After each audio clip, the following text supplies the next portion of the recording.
Good morning, 8th class. This is your science lecture, and today we will read about practice time. Practice time जैसे ये A part है, इसमें MCQs हैं. MCQs मैं आपको PDF बना के भेज देती हूँ. इसका आंसर जैसे फर्स्ट का आंसर, सेकंड का आंसर आपको इसमें मेंशन कर दिया है, मैंने टिक मार्क कर दिया है, वो बता दिए, पीछे से फाइंड आउट किया और यहाँ पे मैंने आंसर आपको बता दिया. आप एक बार क्रॉस चेक कर लेना, ठीक है. जैसे फर्स्ट है, इसी तरह हमारे पास जो है हम बी और सी बी जो है फिल इन द ब्लैंक्स है, वो भी मैंने बुक में मेंशन कर दिए हैं. इसकी PDF मैं बना दूंगी. और जैसे सी है, सी की भी हमने ट्रू फॉल्स है, ट्रू फॉल्स का मैं मेंशन कर दूंगी. डी है, डी मैंने आपको नोटबुक में सेपरेटली नोटबुक में क्वेश्चंस के साथ आंसर पुट करके बताया है. मैं अभी आपको उसके बारे में बता देती हूँ. जैसे कि मैंने बुक में आपको दिखाया था कि जो एक्सरसाइज टाइम है ABC, ये क्या है, ये सभी ABC दिस टर्म्स की आंसर इन द बुक में मैं आपको PDF बना के सेंड कर देती हूँ. आप अगर आपने फाइंड आउट कर रखा है तो आप अपना क्रॉस चेक कर लेना, ठीक है. तो हम डी से स्टार्ट करेंगे. आंसर इन वन वर्ड, ठीक है. तो इसमें क्या है कि क्वेश्चन का आपको आंसर सिर्फ वन वर्ड में देना है. तो फर्स्ट क्वेश्चन क्या है, chemical compound use to increase soil fertility. कौन सा केमिकल कंपाउंड है जो इंक्रीज करता है सोइल फर्टिलिटी, कौन सा करता है, फर्टिलाइजर्स. सेकंड है leaving the field to rest for one season after harvesting one crop, उसे बोलेंगे फैलोविंग.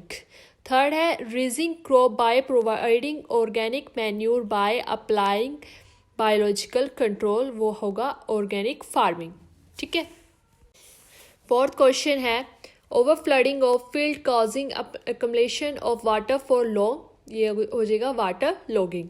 फिफ्थ है animals that attack and damage crop, जो एनिमल्स हैं वो अटैक करते हैं और डैमेज करते हैं क्रॉप, उससे बचाने के लिए हमें वायर पिंस का यूज़ करेंगे, ठीक है. इसी तरह पहले हमने क्या पढ़ा था, डी पढ़ा था, अब ई पढ़ेंगे. इसमें हमें डिफाइन करनी है टर्म्स को. तो ग्रीन रेवोल्यूशन मैं आपको चैप्टर में ग्रीन रेवोल्यूशन के बारे में पढ़ा चुकी हूँ, तो एक बार हम दोबारा डिस्कस कर लेते हैं. तो ग्रीन रेवोल्यूशन क्या होता है, the great improvement in the production of food grains and other agriculture produce during the period 1960-80 is describe as green relation. जो बहुत अच्छी, यानी ग्रेट होता है महान इम्प्रूवमेंट जो है प्रोडक्शन ऑफ फूड ग्रेन्स की, ठीक है, किसमें 1960 में और 1980 के बीच में जो हुई थी, उसे हम ग्रीन रेवोल्यूशन कहेंगे. उसके बाद है हाइब्रिडाइजेशन. हाइब्रिडाइजेशन क्या होता है, the selective cross breeding of two और more varieties of plant having different desired character to produce a new variety. यानी अगर हम दो या दो से ज़्यादा प्लांट ले रहे हैं, उनकी न्यू वेराइटी प्रोड्यूस कर रहे हैं, उसे हम क्या कहेंगे, हाइब्रिडाइजेशन. उसके बाद है हार्वेस्टिंग. हार्वेस्टिंग आपको पता ही होता है, कटाई को हम बोलते हैं harvesting. The cutting and the gathering of the crop after it is the matured, जब वो मैच्योर्ड हो जाएगी उसे हम क्या कहेंगे, हार्वेस्टिंग. और ड्रिप इरिगेशन में क्या होता है कि इस सिस्टम में जो है पानी आपको drip one plant to another plant, यानी एक एक करके आपको पानी देना पड़ता है प्लांट्स के अंदर, ठीक है. This system water provides to the plants drop by drop just at their base near the roots, जो कि पानी जो है वो रूट्स को मिल जाता है, ठीक है. उसके बाद है डिफ्रेंशिएट बिटवीन द फ्लोइंग, ठीक है, हमें डिफ्रेंशिएट करना है. फर्स्ट हम डिफ्रेंशिएट करेंगे फर्टिलाइजर्स को और मैन्यूर को. फर्टिलाइजर्स क्या होते हैं और मैन्यूर क्या होते हैं. फर्टिलाइजर्स होते हैं केमिकल कंपाउंड, और जो मैन्यूर्स होते हैं वो ऑर्गेनिक फर्टिलाइजर्स होते हैं. जो फर्टिलाइजर्स होते हैं वो इंडस्ट्री में तैयार होते हैं, जो मैन्यूर होते हैं उन्हें हम घर में भी ऑर्गेनिक वेस्ट से तैयार कर सकते हैं, ठीक है. तो फर्टिलाइजर्स के बारे में बता रखा है, इसी तरह मैन्यूर के बारे में बता रखा है. उसके बाद है थ्रेशिंग और विनोविंग. थ्रेशिंग क्या होता है, विनोविंग क्या होता है, ये आपने सारा चैप्टर में पढ़ लिया है, बट आपको डिफाइन कर करके मैं फिर भी बता रही हूँ. देखो, the process of separating grains and husk from the harvested crop is called threshing. जब हम ग्रेन को अलग करेंगे एंड हस्क को अलग करेंगे, हस्क होता है भूसा, हार्वेस्टेड क्रॉप से, उसे हम थ्रेशिंग बोलेंगे. विनोविंग क्या होती है, the process of separating the hay and chaff from the grains with the help of wind की हेल्प से जब हम ग्रेन को और शेफ को अलग अलग करेंगे, उसे हम विनोविंग बोलेंगे, ठीक है. इसी तरह G question, G answer this question. इसमें बहुत सारे आपको क्वेश्चन दे रखे हैं अप्रोक्सीमेटली 11 क्वेश्चन आपको दे रखे हैं, तो 11 के हम आंसर लिखेंगे, ठीक है। तो फर्स्ट क्वेश्चन है give 3 important advantage of ploughing the field, यानी एडवांटेज बतानी है जब हम हल को फील्ड में यूज़ करते हैं, ठीक है। इसके हल के एडवांटेज क्या हैं, तो फर्स्ट एडवांटेज लिखते हैं ploughing loosens the soil which allow easy and deeper penetration of root. जो प्लोइंग है वो सॉइल को अलो करती है, उसकी डीपर जो पेंट्रेशन है, रूट्स डीपर पेंट्रेशन हो जाएगी, ठीक है। It improve circulation of air in the soil which provide more oxygen to the root cell to respire. जो प्लोइंग है कि उससे जो है सॉइल के जो रूट्स हैं उसमें ऑक्सीजन जो है वो आराम से चली जाएगी, ठीक है। It increase water retention capacity of soil. जो वाटर रिटेंशन यानी जो पानी है जड़ों में जो पानी रहेगा उसकी जो कैपेसिटी है वो अच्छी रहेगी, ठीक है। उसके बाद है second question name 3 basic step in the preparation of soil. Basic step बताने हैं सॉइल को प्रिपेयर करते हुए, तो कौन कौन से हैं, प्लोइंग है, लेवलिंग है और मैन्यूरिंग है। यानी प्लोइंग हल से लेवलिंग करेंगे खेत की और उसमें मैन्यूरिंग डालेंगे, ठीक है।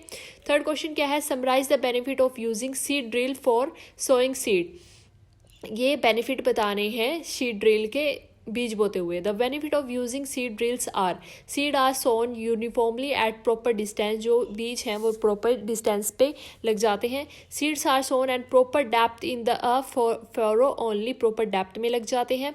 Seed get covered with soil, soil के साथ कवर्ड हो जाते हैं। This prevent the chance of seed being picked up and eaten by birds. जब सॉइल के अंदर बीज अच्छी तरह से डल जाएंगे तो जो हमारे बर्ड्स हैं उन्हें खा नहीं सकते ना, तो वो उससे जो है जो हम ड्रिल का यूज़ करते हैं उससे भी अच्छी तरीके से लग जाते हैं जिससे हमारे बर्ड उन्हें खा नहीं सकते, ठीक है। फोर्थ क्वेश्चन में क्या कह रहा है, देखो right the advantage of applying manure when should it be used. यानी हमें एडवांटेज बताने हैं मैन्यूर्स के और इसका हम यूज़ कब करते हैं उसके बारे में बताना है, ठीक है।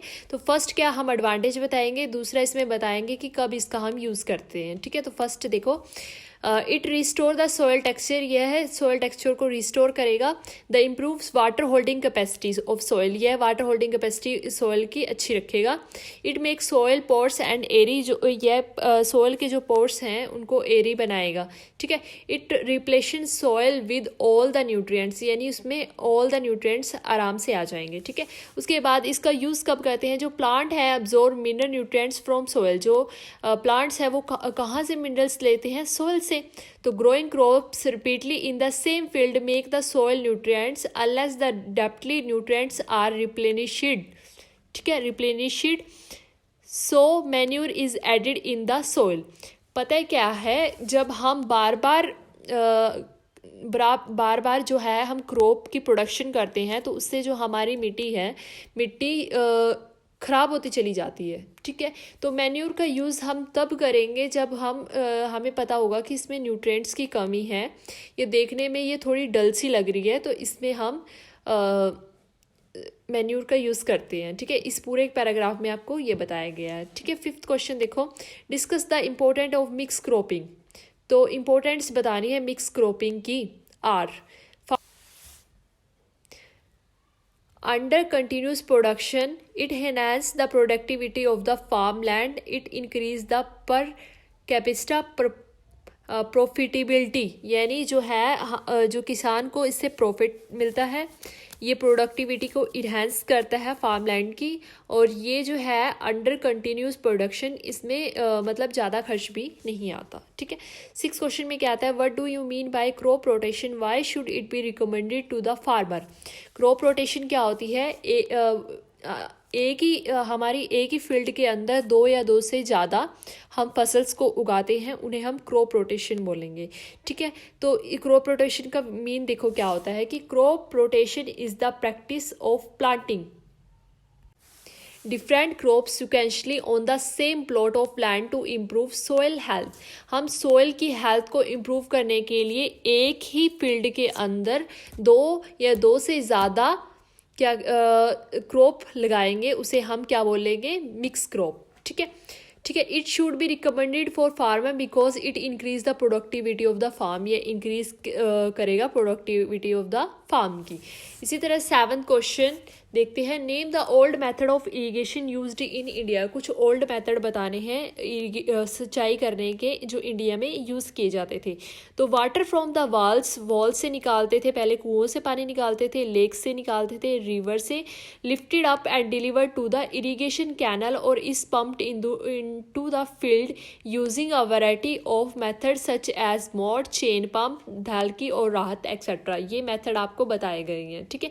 ये हमने चैप्टर में भी पढ़ लिए हैं। चैप्टर में पढ़ने के बाद जो हमें सही लगे हैं वो आपको बता दिए गए हैं, ठीक है।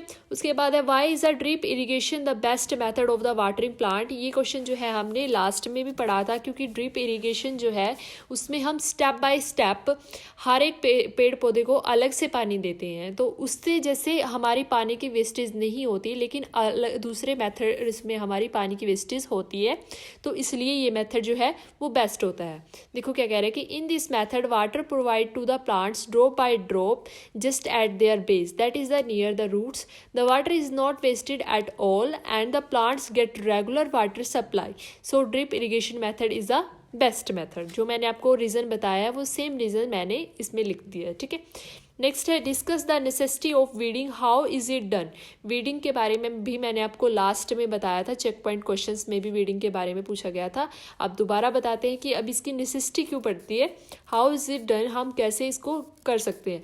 तो वीड्स में produce toxic substance that interferes with the crop plants and thus affect the harvest. Second है weeds may be poisonous to humans and domestic animal। जो weeds हैं वो poisonous हो सकते हैं human के लिए और domestic animals में। थर्ड है weeds जो अट्रैक्ट करता है pests को and spread them to the crop plants, और फैलाता है crop plants को हानि पहुंचाता है।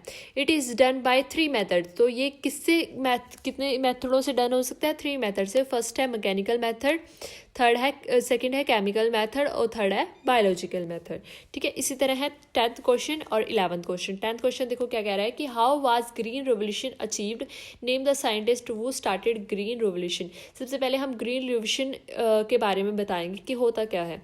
The great improvement in the production of food, grain and other agriculture produced during the period 1960 to 1980 is desired as green revolution which was, पहले green revolution के बारे में बता दिया, ठीक है। ये किससे अचीव्ड हुआ, collective efforts of government agency, scientist and the farmers.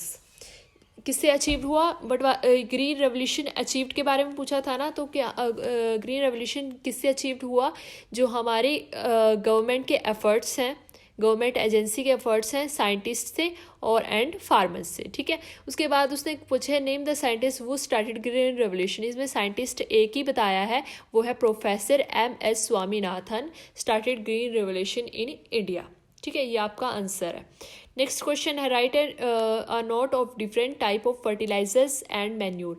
Fertilisers और मैन्यूर के बारे में बताना है। तो फर्टिलाइजर्स कितने टाइप के होते हैं, 3 टाइप्स के। सबसे पहले है नाइट्रोजन फर्टिलाइजर, सेकेंड है फॉस्फोटिक फर्टिलाइजर और थर्ड है पोटेशियम फर्टिलाइजर। नाइट्रोजन फर्टिलाइजर क्या होते हैं, these are nitrogen containing chemical compound, इसमें नाइट्रोजन कंटेनिंग होती है। फॉस्फेटिक फर्टिलाइजर क्या होते हैं, these are phosphorus containing fertiliser, ठीक है। इसी तरह है पोटेशियम फर्टिलाइज़र में ये क्या करेगा, potassium chloride, potassium sulphate and potassium nitrate को कंटेन करता है, ठीक है। उसके बाद है मैन्यूर्स, कितने टाइप के होंगे, मैन्यूर्स आल्सो 3 टाइप्स के होते हैं। एक farm yard manure, green manure और थर्ड है compost manure. Farm yard manure क्या होता है, ये प्रिपेयर्ड किससे होते हैं, कैटल डंग से होते हैं, यूरिन से होते हैं, स्ट्रा से होते हैं और सूखे पत्तों से होते हैं।